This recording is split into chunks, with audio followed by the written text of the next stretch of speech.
Good Monday afternoon to you. Hope you're having a great day. If you're a Browns fan, the weekend was probably not great. So a little later in the show, Tim Bielik from the Plain Dealer and cleveland.com will be along. We'll talk plenty about the Browns and Patriots. Also look ahead. It was not a good game. Some injury news. Anthony Schwartz, A.J. Green are in the concussion protocol. Also, Troy Hill came back to Cleveland today, a neck sprain. Baker Mayfield day-to-day with that knee contusion. Kevin Stefanski, once again today when he met with the media, talked about that loss to the New England Patriots. We gave up 45, we scored 7, so we didn't do anything well, Scott. That's a good team. They run a physical run type. They play physical on defense, but we just got beat. They played physical. There were a couple opportunities we had, but ultimately, Scott, I would tell you the big thing for us was third down and not being able to continue drives, stay on the field, and then on the other side, not being able to stop them on those third downs. That was the key to the game. The Scott, aforementioned Scott Petrak, Browns beat reporter for the Elyria Chronicle-Telegram as well as BrownsZone.com. Scott, when you look at this, the numbers on third down tell everything. Browns were 1 of 11. They were 2 of 4 on fourth down, including their only touchdown. Patriots 7 of 9 on third downs, and a lot of times they weren't even getting to third down. Yeah, I think the Patriots were 6 for 6 to start the game. And the Browns are 0 for 5 to start the game, and that's how it gets away from you. Yeah, I mean, Kevin Stefanski's right when he points to that because that's huge. Now, I think it goes beyond just third down. If they played better on first and second down, then it doesn't all fall on third down. I think sometimes that's a crutch for coaches and players. So, well, if we're better on third down, it goes beyond that. But if you're looking for one key stat, that certainly is it. Yeah, the other thing is, and again, I'm watching it, and I do pay attention, but I don't follow it as closely as a guy that sees it day in, day out like you and the other beat reporters do. It just did not seem like the Browns defense was nearly as aggressive as they were against the Patriots. And I don't necessarily mean getting after Mac Jones. That's part of it. But it was like they weren't in the receivers' faces like they were against the Bengals when that defense looked so dominant. Am I imagining that? Did you see that? And what do you think about that? Yeah, I know a lot of people have pointed that out. I've been asked about that a lot. I think it's a combination of things. Number one, if you're playing Bill Belichick and Josh McDaniels, you don't want to do the exact same thing that you showed the week before because they'll figure out a way to attack it. So I do think you have to mix things up. And Joe Woods alluded to that a week ago. And then there were times when they played tight. I mean, there was a Greg Newsome on a third down, was in the face of the receiver, and the guy got past him on a fade from the slot, and he caught the ball for a first down that pretty sure led to one of those first half touchdowns. So it seemed to me everything Joe Woods tried didn't work. Yeah, I went back and I looked at all those third downs in the first half. And some he would rush 4 guys. Some he would rush 5. One time he rushed 3 and dropped Myles Garrett in coverage just to try to confuse Mac Jones. He tried zone. He tried man. He tried press man. And none of it was working. So I get the questions overall. Should they be more aggressive? And you have good corners and you need to, harass the other team. But I think philosophically, the idea is try to get pressure with 4. You paid a bunch of money for your D-line. You have Myles Garrett and drop 7 in coverage. And that prevents giving up the big play, right? And that's what you're worried about as a coaching staff. But when you wind up giving up 45, then you look back and go, well, it didn't matter that you made them go 99 yards because they went 99 yards. Yeah, again, it's kind of a head-scratcher. So Myles Garrett talked about the defensive performance and also the failure to make some defensive adjustments. This was yesterday from postgame. Great play calling. It's tough. Jones made some great throws. Fit it in a couple of times across the middle. They were getting it quick, doubling and tipping on the edges. They were pretty much max protecting and trying to get to the middle of the field, and we didn't have an answer for it. Such is life. Sometimes you're on top of, sometimes you're on top of the hill, and sometimes you get your ass kicked. It's a nice one of those. So we got to go back to the drawing board and see how we can get better, see how we can scheme better, see how we can make adjustments on the fly. Because we never we never had a chance just because we didn't make any adjustments on the sideline or when we had time to. And again, a lot is being made of that last comment, and I don't know. Post game, you never know exactly. It's an emotional comment and kind of one made out of frustration. What do you think about the adjustments the Browns tried to make? They weren't successful. I'm sure Joe Woods tried things, but for Myles Garrett to say that, yes, he could be talking about the coaches and the players, and that's what Anthony Walker Jr. today said. I think Myles was talking about everybody, but it certainly feels like it's a shot at Joe Woods. We talk about sideline adjustments, and that comes down to the coaches and changing things up. And it just didn't seem like anything the Browns tried worked, and everything New England tried did work. I mean, they ran the ball straight ahead. They drew dropbacks with Mac Jones. They ran screens at the perfect time. They ran reverses and end arounds that worked. It just seemed they caught the Browns. Everything the Browns tried to do, New England had an answer for. And I know that's frustrating. And if you're Myles Garrett, it probably looks like you're not making any adjustments. And maybe they didn't make what they needed to. But it just felt like the Patriots had such good answers and out-schemed the Browns really on both sides of the ball.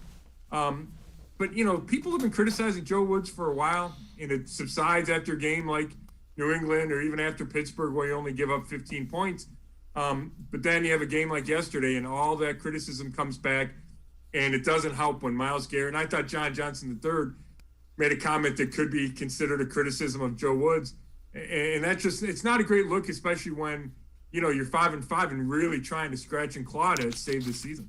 All right, let me give you some numbers. 83, 99, 92, 95. Sounds like a defensive front.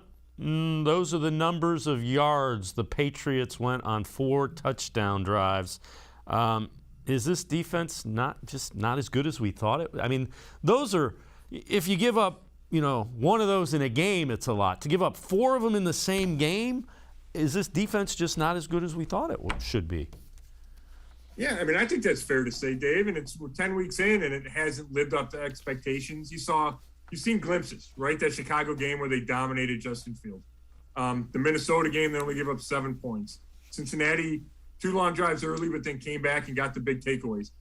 But consistently, it has not been there. And there have been issues each and every week, pretty much. So, yeah, I think it's fair to say that. And it's a big disappointment given the resources spent on improving that defense in the offseason. There's no doubt about it. I mean, Myles Garrett is playing at a defensive player of the year level, yet the entire defense hasn't matched what he's, the level he's playing at. And that's concerning. And yesterday it just felt, and I always struggle to criticize effort because I think that's really hard to quantify, but whether it was effort or commitment or physicality, whatever it was, it just felt the defense didn't have it. And I think about that first and 10 play from the 1 yard line. New England's backed up. They run up the middle, and the guy's stopped at the line and winds up keep fighting and fighting. He gets 5 yards. And it changes kind of how that drive could play out. It's 2nd and 5 instead of 2nd and 10 from the 1, and it just felt like that all game. They hit a guy and he would, break a tackle and gain 10 yards. So I just didn't like the intensity level, I guess is how I can, describe it. And that's concerning when most of the defense is healthy. Yeah, and especially with the situation the team is in. That's a game where both teams were 5-4. Now the Browns are 5-5. Let's take a look at kind of the AFC playoff picture. And the Browns are somehow still, a game from being like the 6th seed, although now the Patriots own the tiebreaker on them, as do the 5-4 Chargers. They've lost to the Steelers. They've lost to the Chiefs. You see a theme developing here. But they played poorly against the Steelers, great against the Bengals, awful against the Patriots. I guess the question, when I look at it in those terms, Scott, is that the definition of a 500 team? Inconsistent. Good when they're good, really bad when they're bad. Yeah, and I think of all the things that are frustrating Kevin Stefanski, the inconsistency might be at the top of that list. And you can take it throughout the whole season. We saw, right? They play well for a couple of weeks and then lose a couple in a row, and which didn't happen at all last year, right? They never lost 2 in a row. And then you just look at the last 2 weeks. They play so well against Cincinnati, and you think, okay, it's all starting to come together. They're going to be able to start stringing some wins. And then you go out and lay the egg that they laid in New England. And it's just hard to get your head around it. And I think it's hard for the coaches to figure out what's going wrong. And, I asked Stefanski about that today. A lot of people did. Is it a preparation thing? Do guys get too overconfident when they play well? And, he dismissed all that, but he doesn't have an answer for it. And I know that's tough for him and it's frustrating for fans. And, yeah, that's how you become 5-5 and sit 11th in the AFC. Now, I still think this team is talented. And Anthony Walker said, he goes, we know we're better than this, but we have to play like it. Well, that's the big thing. And we could get to January and still be saying the same thing. And you're sitting at home and watching teams that you think you're more talented than play in the playoffs. Yeah, and that's kind of where they are. You mentioned Anthony Walker.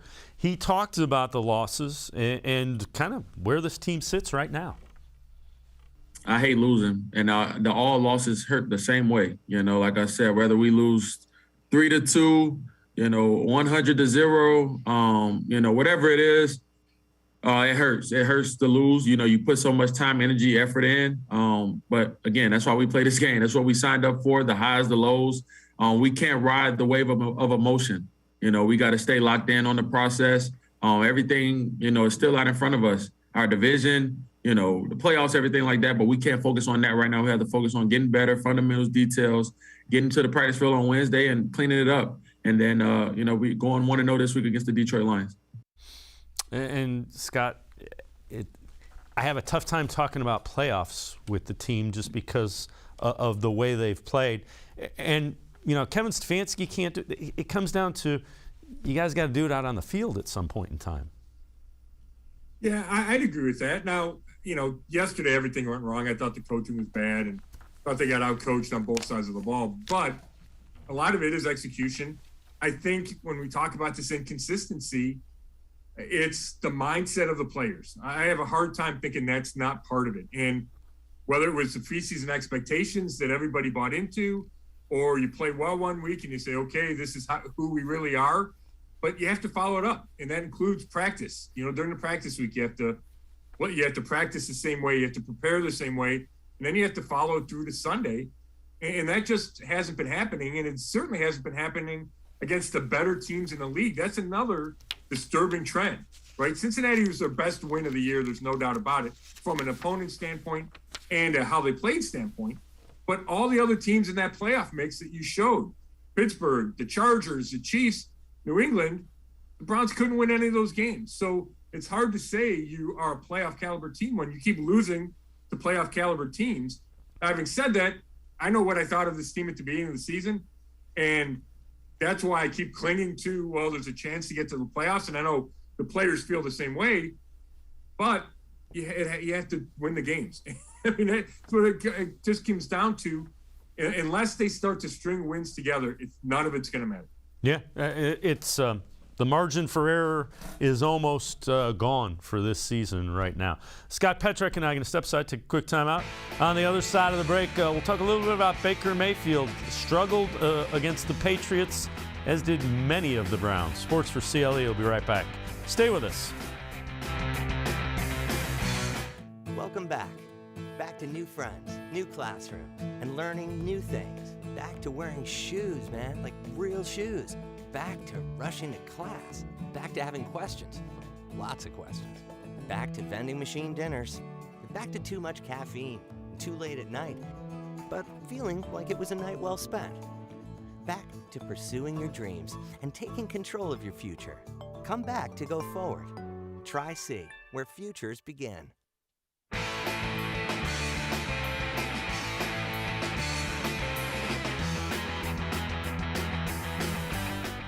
Scott Petrak and I from the Elyria Chronicle Telegram continue talking Browns. Rex Ryan on ESPN's Get Up talked about Baker Mayfield, and the message has been pretty consistent from Rex Ryan. When I said Baker Mayfield was overrated as hell, all right, I got ripped for it or whatever. No, I told the truth. It's only based on 30 years coaching experience, Just being 30 around years, the right? game all my life. Yeah. And I know what an elite quarterback is, and I know what one isn't. Right. Baker Mayfield is not an elite quarterback. It's okay.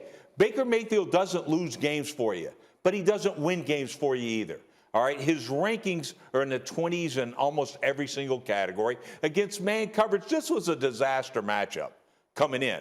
And that's what I said yesterday when I said New England would win. Why is it a disaster matchup? Because he doesn't throw well against man coverage. Yeah. By the way, maybe having Odell might have helped against man coverage, but he wasn't there. But he's a guy that throws the ball once you get open. He doesn't throw with timing anticipation. That's not Baker Mayfield. He holds the ball too long. That's why he takes too many hits. There's a lot of things. Look, he has to have everything right, Greeny.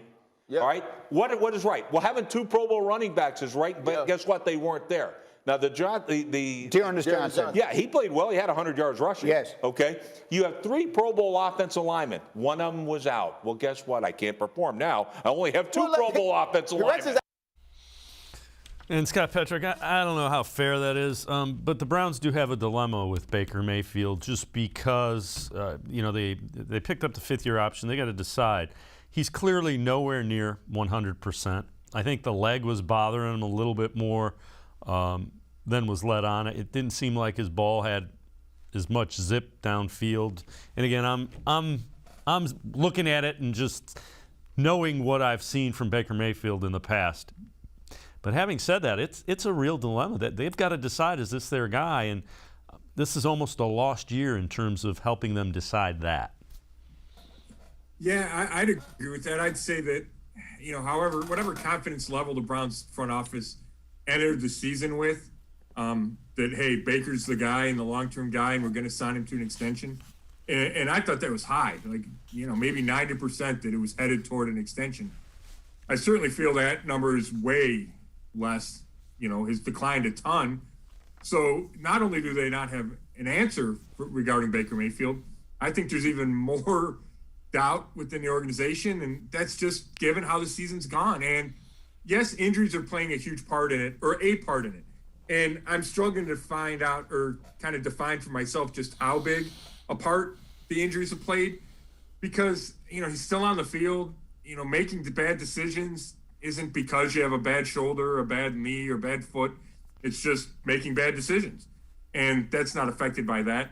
But I do think it makes it a lot harder for the front office and the coaching staff to correctly evaluate Mayfield when you don't know to what degree compromised he is going out there every week with this series of injuries. And I think that's really difficult for the organization. And, sitting here right now in week 10, you start to think of, okay, what do you do next year, right? Is it as simple as, okay, Baker got 1 more year, or do you come up with options for next year? A guy to compete with Baker or a guy to replace Baker. I mean, these decisions don't have to be made until the season's over, but they're the kind of things you're going to have to talk about when he's done little this year to build on what was a great second half of last season. Yeah, and the numbers yesterday, 11 of 21 completions, which is concerning. His average completion's just 3.5 yards, and that kind of tells me that, the ability to drive the ball down the field was a little bit more compromised. The interception was a bad one. Is he just not seeing coverages? I mean, that was the last place that throw should have gone. Yeah, you're right about that. That was a terrible interception. It was a bad decision. It was a worse throw, or maybe the other way around. Bad throw, worse decision. It's tough because I do think sometimes he struggles to see the field. And when you show that Rex Ryan clip, Baker was never going to be an elite prospect given his size and his physical limitations. Right? He can move, but he doesn't move like Mahomes or Jackson or Allen. Obviously, he's not nearly as tall as them. He's got a good arm, but he doesn't have an unbelievable arm. So for Baker to be worth the number 1 overall pick and play at an elite level, he would have to do things like Drew Brees did in Russell Wilson, which means you see the field great, you're extremely accurate, you make great decisions and quick decisions. And when Baker doesn't play well, those are the things you come back to. And yesterday, to me, it felt like Belichick's defense took away his first read a lot, and then Baker could not get to that second and third read effectively or quickly enough to find that open guy. And that's not a good thing to say about a quarterback. Yeah, that's especially one that you're talking about investing a whole lot of money in as a franchise-type quarterback. I know you wrote a piece, one of the takeaways that Browns gave him little help yesterday. And you mentioned no game-breaking receiver. And I think that's fair. How important is that in this offense, in this system? Well, I think on a weekly basis, it's not supposed to be really important. But I think against certain defenses, and if the game's not going your way, then I think it becomes more important. And you can point to that loss in the playoffs to Kansas City a year ago. It felt like everything was so restricted, and you needed somebody to make a big play downfield, and the guy just wasn't there. And at the time, you thought, okay, that's Odell, but now Odell's not here anymore either, right? So the field feels like it shrinks. New England did a good job taking away what the Browns wanted to do. Jarvis Landry isn't 100% healthy, and that hurts. Donovan Peoples-Jones is still a young guy, and it takes a little while for him to build up that speed, so he doesn't have the quite explosion. Yes, he can get deep down the field, but he doesn't have the explosion. Anthony Schwartz does, but he's still a young guy that doesn't have a whole lot of experience or catches. So, I think there's a way to game plan around that. But, again, it just feels like the margin for error is so small, kind of with everything the Browns are doing. And not having a game-breaking receiver, I think, adds to that. Yeah, and even when Odell was here, I don't think you'd put him in that category for what the Browns were, for the way he was being used, at least. That there wasn't a feel that they were going to let him take the top off of this. Yeah, I'll give you that. But at least I think the defense has had to think about it, and maybe they have to think about – I know they have to think about that less without Odell. But you're right, David. I don't know if that's just, Stefanski loves to use those 2 and 3 tight end sets. He likes to pound the ball. So when you do take your shots, they're real limited as opposed to, a Chiefs team or a Bills team that if you're throwing it 45 times a game, a bunch of those are going to be long throws. That's just how it works. But you're only throwing it 22, 25 times a game. It's a different mindset. And I think that's kind of some of the struggle. Scott Petrick and I are going to step aside, take another timeout. On the other side of the break, Ryan Clark from ESPN will tell us what he saw from the Patriots game playing out. Plus, Mac Jones had an outstanding day. Tell you just how good it was when we return. Sports4CLE, I'll be right back. Stay with us. The Ohio Lottery Partners in Education program recognizes role model students and teachers from across Ohio. Nominations can now be done completely online. To nominate a deserving teacher or student, go to ohiolottery.com. In the About section, find Partners in Education. There you will find links to the nomination forms. Students, kindergarten through 12th grade, can be academic all-stars. Teachers can be honored as a Teacher of the Month. The Ohio Lottery Partners in Education, where stars shine.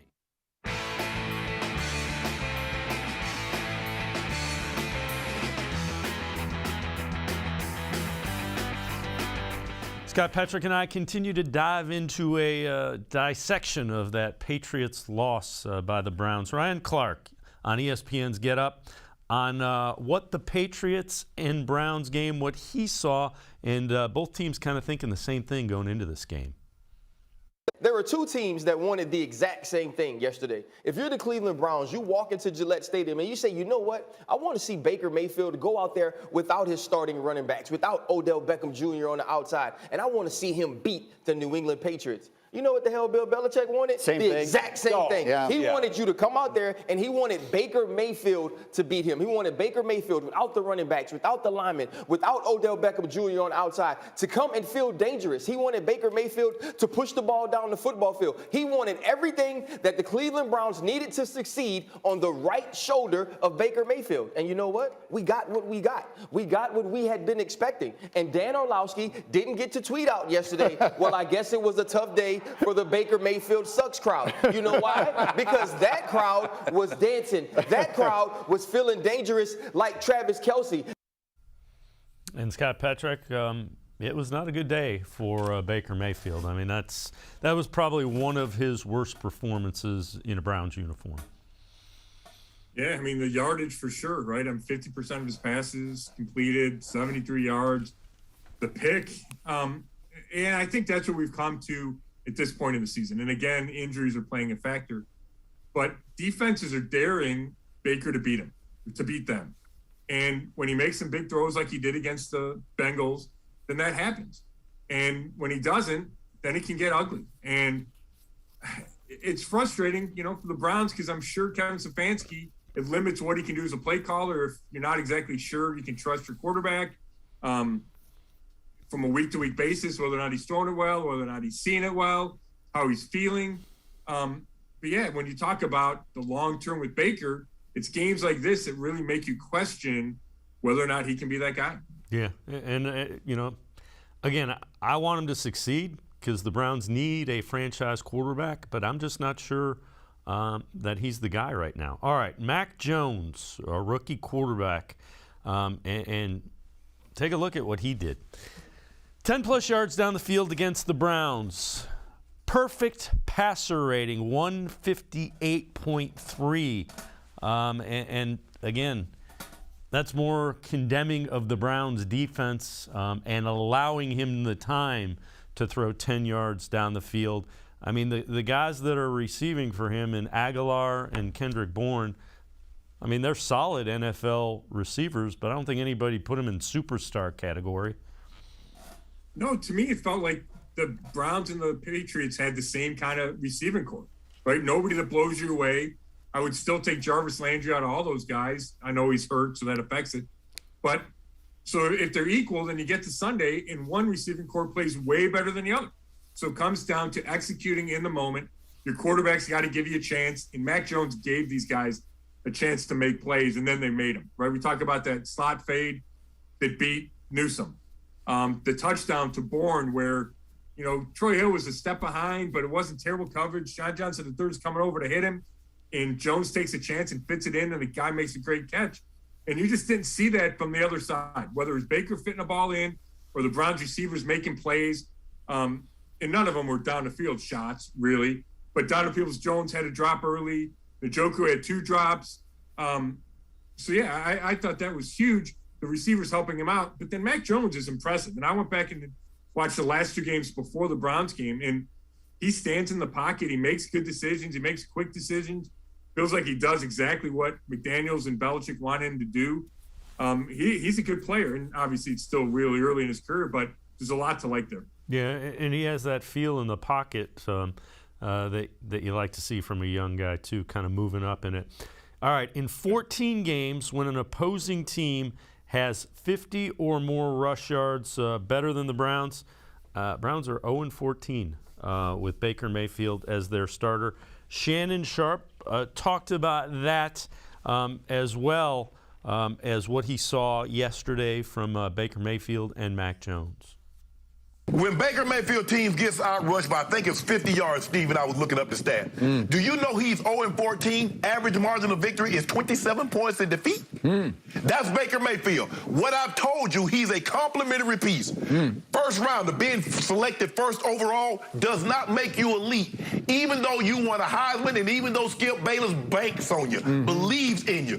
He was awful. And Jenny said he left the game with knee and hip. Before he left the game, they were down 31-7.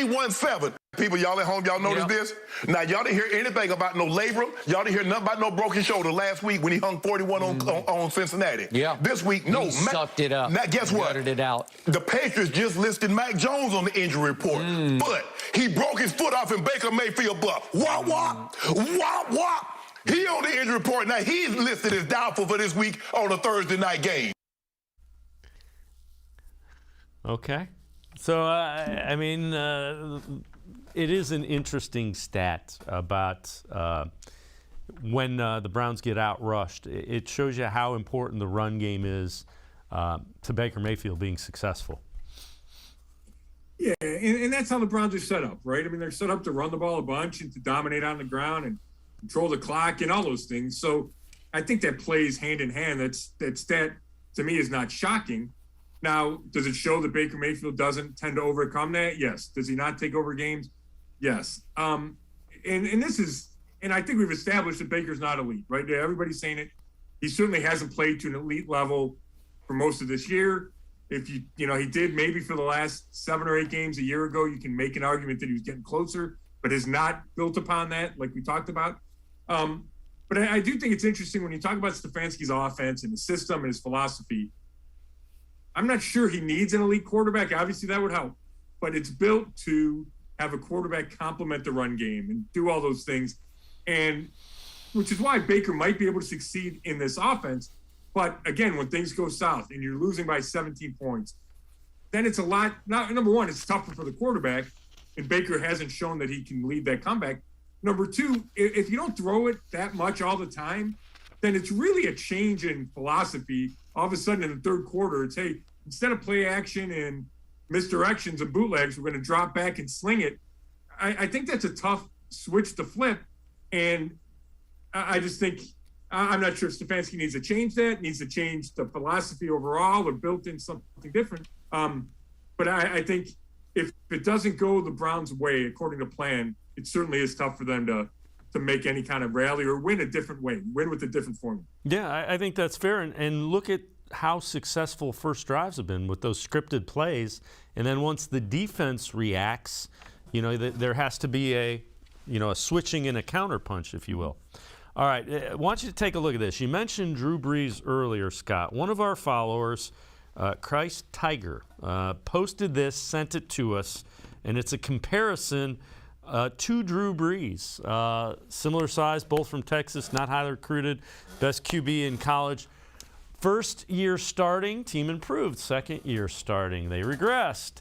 Asked to be the manager to run the offense. Tore a labrum in the fourth year. I guess the point that he's making, and it's a very valid point, is that, Drew Brees was not a superstar first few years in the league. Remember, he went from the Chargers to the Saints after that torn labrum. So I guess there's some school of thought that if you're patient, Baker may develop. And again, I'm just looking at all the different angles here. Yeah, I mean, I appreciate that, and I'm all for patience and letting things play out. And I think it's silly when decisions are made on quarterbacks, 9 games into their career. And we've seen that a lot. And yeah, it depends on the player. And sometimes you just see flaws that cannot be corrected.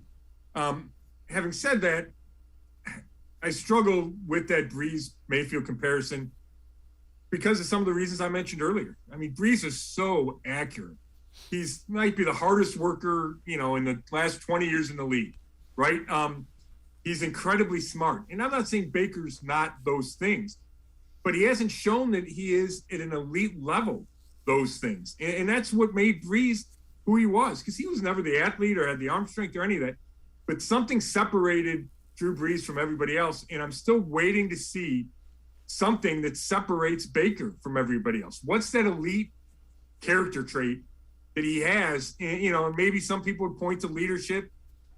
Maybe I need to see more from that. I just haven't seen what you wind up seeing in Drew Brees. I'm not saying year 4, you already knew that about Drew Brees, but looking back, that's where I see the gap between Brees and Mayfield. Yeah, that's fair enough. You have to identify, is there that elite trait that can elevate Baker's game up? And those are the things that the Browns have to figure out. And they have to figure it out within the next year or so. All right, Scott Petrick and I can step aside, take one more time out. On the other side of the break, Kevin Stefanski talks about not overreacting. Dan Orlovsky says this was not on Baker Mayfield. Total team failure here. Sports4CLE will be right back. Stay with us. When it comes to selling you a mattress, most retailers are handing you a line. A long line of extra steps that drive up costs and create confusion. At the Original Mattress Factory, we simplify the mattress shopping experience by building mattresses and box springs in our own local factories and selling them direct to you. It's short, sweet, and simply makes sense. So experience more than just a mattress store. Experience an original, the Original Mattress Factory.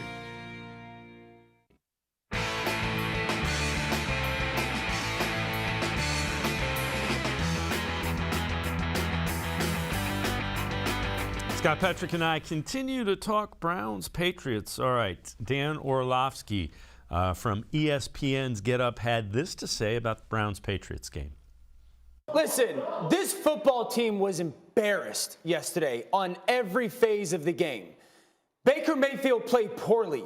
They do not lose this game because of the way Baker Mayfield played. They got out-coached. They got out-hit. They got out-schemed. Their offense was terrible. Their defense was terrible. New England punted the football one time. Right, yeah. All right, the defense was a joke. This was coming in. The Cleveland Browns had the #1 pass rush unit in the NFL. They hit Mac Jones 3 times. Baker Mayfield threw the ball to the other team on a disguised coverage. He was bad. The New England Patriots defense took away the tendencies of the Cleveland Browns That's offense. what they do. What a And surprise. Baker didn't know necessarily what to do. Mac Jones was by far the better quarterback. I'm not here to say that Baker played well. What I'm here to say is this was a complete failure football team-wise by the Cleveland Browns. I guess. And Scott, as I listen to that, does Bill Belichick and Josh McDaniels kind of intimidate teams when they're game planning? I mean, at some point in time, Mac Jones is a rookie that's not terribly mobile. Let your guys get after him. Yeah, it's interesting. I asked some of the coaches about that last week. Is it different going up against the Bill Belichick coach team? And everybody kind of downplayed it. But to me, it is. It's incredibly different than your average run-of-the-mill game in the NFL. The guy's won 6 Super Bowls. He's more game plan specific than anyone else in the league. He knows how to find your tendencies, see what you do well, and take it away. And I just don't think the Browns had a counter, which is all on Kevin Stefanski and his staff. So I don't know if there's an intimidation factor. Maybe there should be. Maybe the Browns should have been more intimidated and figured out a way to, play like scared. Not scared, but kind of build themselves up like, hey, we're going to go get Bill Belichick, as opposed to, hey, it's another coach, we can go win. Because he didn't look like any other coach. He looked like the Belichick that we've known for 20 years. Well, Kevin Stefanski was asked, how do you balance between being upset and worried about that performance and overreacting?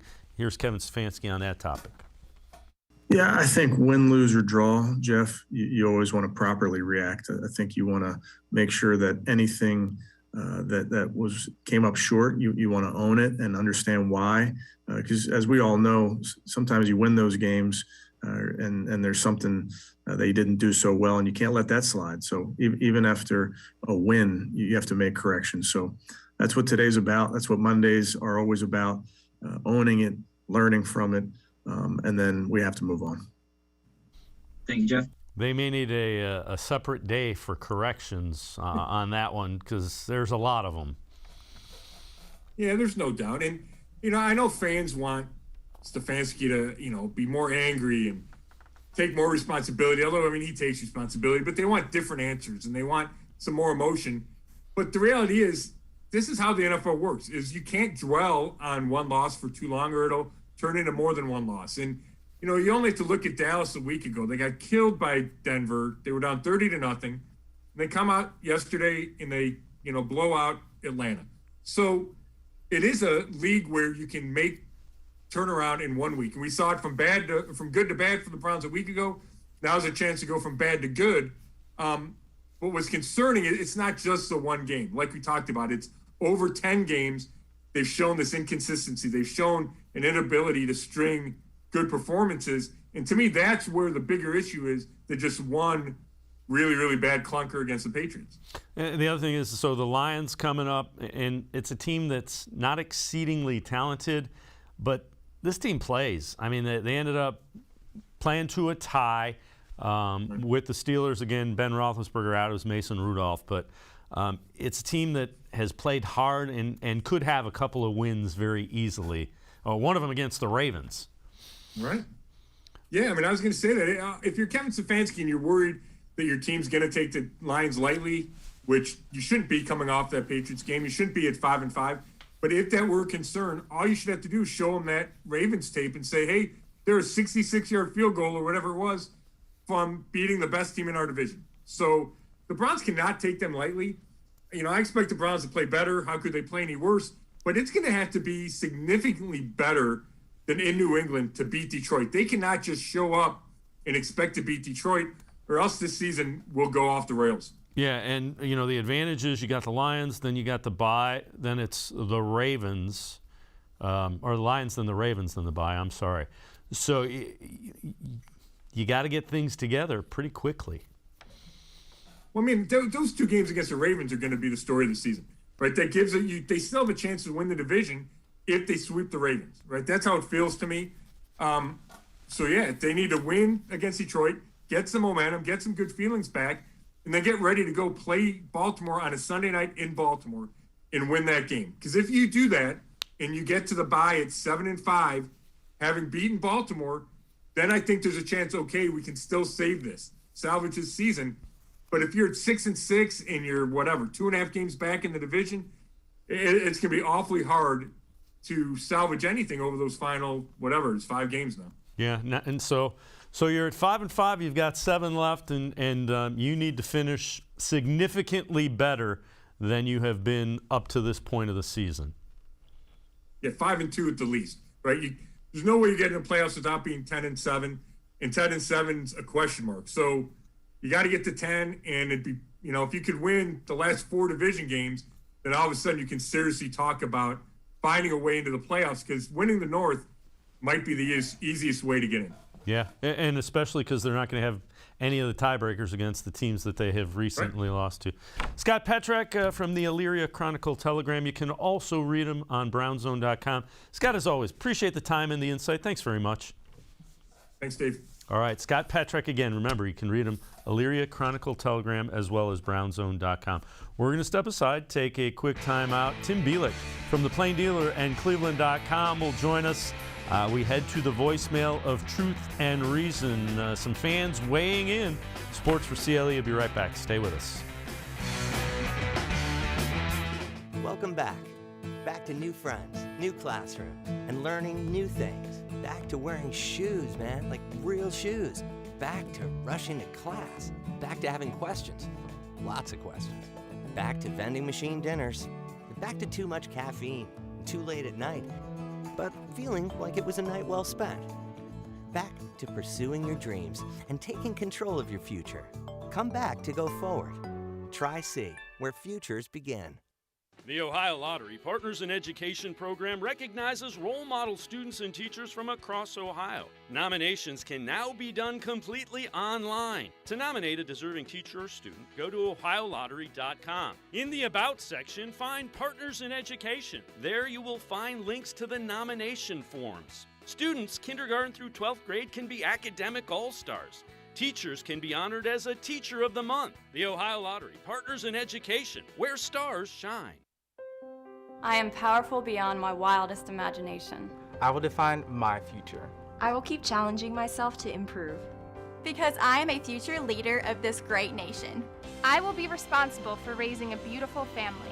And educating not only my generation, but many more to come. I will make a difference in my community. And I will stand up for what I believe in. I will not settle for simply chasing my dreams. I will achieve them. Because I was given a chance. An opportunity. A home. At Family, Career, and Community Leaders of America. The ultimate leadership experience. FCCLA has been one of the greatest experiences of my life. It's made me who I am today. Join us. We'll build a new future together.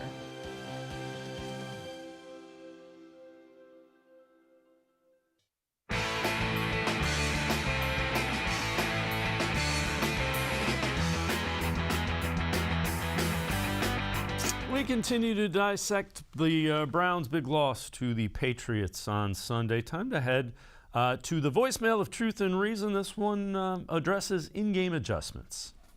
Very interesting game yesterday. Sort of showed the Emperor had no clothes. If you looked at and I watched it on TV, it was on the national game, of course, and we're humiliated, always. If you look at the sidelines, you'll see the Patriots sidelines. They're huddling, with their laptops, with their surfaces, figuring out how to overcome what the Browns are doing and adapt. And on the Browns sidelines, no activity, nothing. Baker is just staring into space. And this is, we don't make adjustments during the game. And I really salute Myles Garrett for bringing that to the attention of the fans. Well, let's welcome in Tim Bielik from the Plain Dealer and cleveland.com. And Tim, the Browns do look at the surfaces and do that. They probably weren't caught on TV, but they got to do something. I mean, the in-game adjustments have not been great. I mean, what did they say the definition of insanity is? It's doing the same thing over and over again, and you're expecting different result. And obviously, Myles Garrett hinted at it. I actually am just looking at one of the other quotes that John Johnson had in the game after the game when he said, "There's quote, I feel like certain games might just require some tweaks or some type of little small nuances that got to adjust to meet the standards of the other team," and that's particularly tells me that maybe they're kind of running similar game plans. Maybe that's not the case. Maybe they're adjusting a little bit, but you got to change something. I mean, you don't just throw the same defense out there that you see against somebody else, that you play against the Bengals, because the defense you play against Cincinnati in that passing game cannot be the same when you throw out there against a New England team that's much more balanced, that wants to run the football, that did run the football extremely well and has a quarterback in Mac Jones who got the football out. He was extremely accurate. You got to be able to change the plan a little bit, and you can't just run the same thing over and over again because it's the NFL. And I know Bill Belichick's a smart coach he can figure out, but most coaches can pick you apart if you just keep running the same thing. So the Browns got to change something and fast if they want to get into the playoffs. It seemed to me like they were not as aggressive as they were against the Bengals. You know, the receivers had a little bit more cushion, it seemed like, for the Patriots, which was I kind of a head scratcher because I think the Bengals receivers and offense are more explosive. You know, they're a little quicker, a little bit more of deep threats. But again, that's just my perception. When you look at the style of defense, it looked to be a little bit different. Yeah, I agree. And I think like when the Browns are at their best, that's a team that plays downhill, they play fast, and they play aggressive. And we really didn't see any of that on Sunday. They barely blitzed, and the times they did, New England picked it up. And there's been times not just against the Patriots, but throughout the season where they're playing 7, 8, or 9 yards off the line of scrimmage. And I don't know why you would do that against the Bengals, who have one of the best receiver corps in the NFL, and then not do it against the Patriots, whose receivers aren't as good, and you're going up against a rookie quarterback. When you play a guy like that, you want to try and speed the clock up. You want to get him off schedule, and nothing on Sunday got him off schedule, whether it was the blitzes weren't in the right spot, you didn't send enough of them, and you didn't change up the coverage. And you got to do something to muddy up the picture, because if you're just throwing base out there, hoping your guys will out-talent somebody, this isn't college where it's Ohio State playing Akron. You can't just out-talent somebody in the NFL on a weekly basis. And sometimes, some point, scheme adjustments have to kind of come into play. And it seemed like that's where some of the frustration was from Myles Garrett after the game. The Browns' defense, I don't think anybody can argue. They have been inconsistent. How big of a concern is it for you that they haven't really been able to put 2 or 3 games together where they go out and dominate on the defensive side of the football? I think it's massive. And I know we saw the defensive struggles in the beginning of the season where it's okay to be like, okay, you know, they're figuring things out. They're learning how to play each other. This is the 10th game of the season. These guys know each other by now. This is the time when you're supposed to start to be cranking things up. This is November when the playoffs are in sight. You know, you're in the second half of the season, and then you turn around and have arguably the worst game of the season. This defense right now, for as good as they are getting to the quarterback, they don't affect them as much as they should. They're not generating enough turnovers. They're not getting out the field on third downs. I think it was only one time the entire game on Sunday where they got off on third down. You cannot win an NFL game doing that against anybody, whether it's the Patriots or the Lions or the Ravens or anybody. That's been a problem all season. And the best defenses are the ones that take the ball away and get off the field. And the Browns just have not consistently been able to do that. And when you don't do that, you get games like the one we saw yesterday more often than not. And 10 games in, that's a huge concern. And something has to change. I don't know what it is, whether it's just a change in the philosophy where you get more aggressive or what, I don't know. But it's like I said right when I came in, it's the definition of insanity is doing the same thing over and over again, expecting a different result from the first time around. So Anthony Walker, Browns middle linebacker, talked about offenses kind of attacking the Browns in similar ways. Teams are going to dress it up and do it a different way, but at the end of the day, what you put on tape is what teams are going to do and try to attack. We have to be better all around, man. I can't stress that enough. At each level, we have to be better, and it starts with me. I really take a lot of accountability when it comes to that. That's the position that I play. That's the position that I signed up for, and I'm not pointing the finger at anybody but myself at this point. Because, I have to know that. I have to know what's coming. I have to put us in, better situations, awareness-wise. And, to your point, I think the Patriots, were 7 of 9, so twice they held them on third downs. And when you score 45 points, they weren't getting to third down a whole lot in that game. They were, they were getting 10 yards pretty quickly. Yeah, absolutely. It was just a thing where they understood how to gash the Browns. And this is, again, a very good coaching staff New England has. I don't want to take anything away from what they're able to do. I mean, Bill Belichick and Josh McDaniels have been doing this for a long time, and they've carved up much better teams than the Browns on Sunday. But, I mean, it comes down to predictability. And in the NFL, the one thing you can't do to be successful is to be predictable.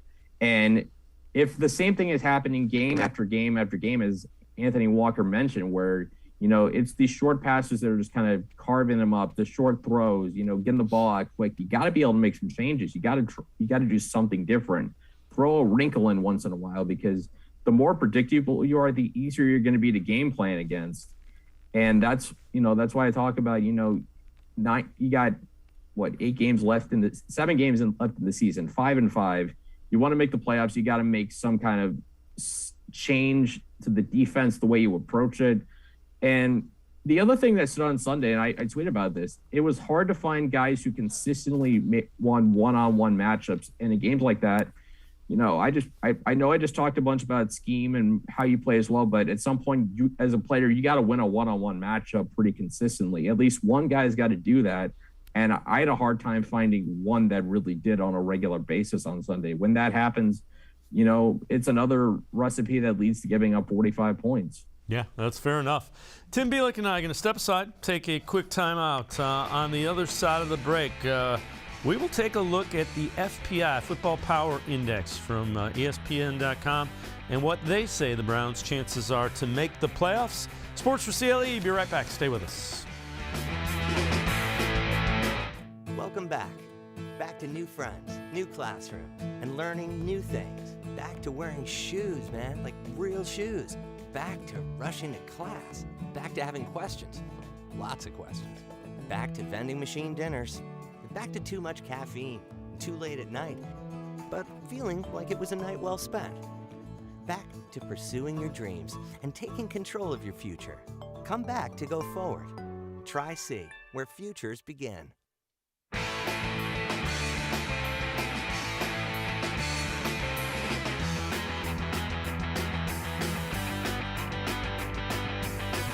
We continue talking Browns with Tim Bielik from the Plain Dealer and cleveland.com. Well, Anthony Walker talked about where this team is and what they need to do moving forward. We're 5-5, 7 games left in the season. Let's play ball now. There's nothing need to be said. Let's go play ball. I'm pretty sure Joe's gonna, say, I need to do this better. No, we all need to be better. We all need to come in locked in every day. Understand that we're in the playoffs now. If you want to be a playoff team, your playoffs just started earlier. We started now. So we're a playoff team right now. We got to play every game like it's a playoff game. Take every day like it's we're preparing for a playoff game. And then we'll see where the chips fall after that. But at the end of the day, no more talking, no more, just let's go play ball. And, we'll see, where that leads us. We're a close group. Nobody's, pulling away or anything like that. We're a close group. We hang out with each other all the time. We're a close group. Everybody's fine. We just gotta, have Wednesday, Thursday, Friday, Saturday, Sunday all show up on Sunday when we're on the field and go 1-0 each week. That's it. And Tim Bielik, the schedule will give them what they want. They get playoff teams, the Lions, but then you got two with the Ravens, you got the Steelers, you got the Bengals, you got the Raiders, you got the Packers. So there's plenty of work to do, but Anthony Walker's right. It is in front of them. Nothing has been taken off the table as far as their goals for the season. No question about it. They're still in that mix with, just 7 games left to go in the season. And, looking at the schedule, obviously Sunday with a chance to get back right against the Lions, then, you're 6-5 and you go up against the Baltimore team on Sunday night that just lost to Miami.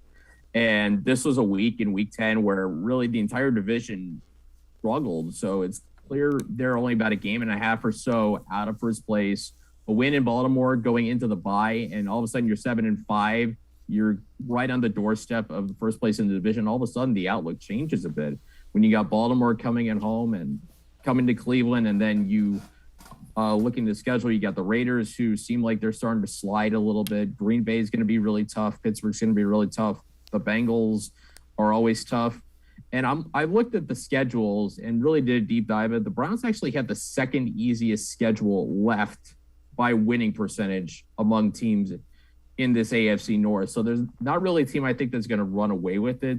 That's really the one positive you can look at from a Browns perspective is the way it's going right now. Unless the team gets really hot in the final month of the season, this could still be a division where you win 10 games or 11 games and you're in. So the Browns has got to take care of business. With 5 division games left, they really do still control their own destiny in some way, shape, or form. All right, so the Football Power Index, FPI by ESPN, and this is where the Browns, they say they have a 36.2% chance of making the playoffs. Ravens are tops in the division, 78.9. Steelers, 40.3. Bengals, 35.6. So again, the possibility is there, but the question becomes, can the Browns string together 3, 4, 5 games of good football? Yeah, no question about it. And the thing that article also references is Baker Mayfield hasn't been healthy since the first half of week 2, and he's not going to be the rest of the way. So unless he can, just summon up whatever, determination he has to block out the injury or whatever's going on with him, you're going to need the rest of the team to step up and really play tremendous football to help him out. You're going to need Nick Chubb to come back next week, look like he's Nick Chubb again. I know coming off, a positive COVID case, you could certainly imagine there could potentially be a step back. We've seen that with a few guys coming off COVID-19. But you're going to need him, or you're going to need somebody in offense to really kind of take charge, or you need the defense to really figure out what's wrong and then just fix it almost instantaneously. I don't know how that's going to happen, but, they're going to need a lot to get back into this. It's been a very difficult 10 games to start the season, with all the injuries, the schedule being as tough it is, and Mayfield not being right outside of the first 6 quarters of the season. It really almost has been as tough as you can imagine for the Browns going in, which is disappointing for them and for the fans, because this was a team that everybody thought had a chance to go to the Super Bowl, and now there's a legitimate possibility they might not even finish 500. Let's quickly look at the Lions. This is a team that almost beat the Ravens, lost on a last-second field goal, ended up tying the Steelers. So last thing in the world the Browns can do is say, we got that win, we're back over 500. Right, yeah, it's got to be just a game where, they get back on track. I think Anthony Walker put it best that, he's got the right mindset of it. Pretty much every week's got to be a playoff mentality. And in the NFL, as we've learned this season, with the Jaguars beating the Bills, with Washington just beating Tampa Bay, with Carolina going into Arizona and blowing out the Cardinals, that no team in the NFL can be taken for granted, even the Lions. And you look at where they've been. It took a 65-yard field goal from Baltimore to for the Ravens to win in Detroit. They also gave up a 54-yard field goal as time expired against the Vikings. So they've been in some really close games. So the Browns got to be wary of that. That said, there have been times this season, a couple times where the Lions have followed up really close games with poor performances. So I think if you're the Browns, you can't bank on that possibility, but I think, there is that possibility, and maybe there is a bit of a letdown, after what Detroit did in Pittsburgh and really just fighting the Steelers all the way to the end, coming just short, of a tremendous win. I mean, I watched the end of that game. There was a 48-yard field goal they had to win. It just missed by a couple yards. If it's a little closer, maybe we're talking about a 1-8 Lions team coming into Cleveland instead of an 0-1 Lions team. Tim Bielik from the Plain Dealer as well as cleveland.com. As always, Tim, appreciate the time and the insight. Thanks very much. Yeah, thanks for having me on, guys. Have a good day. You too. Tim Bielik from the Plain Dealer and cleveland.com. That'll do it for this edition of Sports for CLE. We'll see you back here tomorrow. Scheduled guest, Mary Kay Cabot, Browns beat reporter from the Plain Dealer and cleveland.com, and Kevin Arnold from the Voice of the Land podcast. That is tomorrow at 4. We'll see you then. Have a great night, everybody.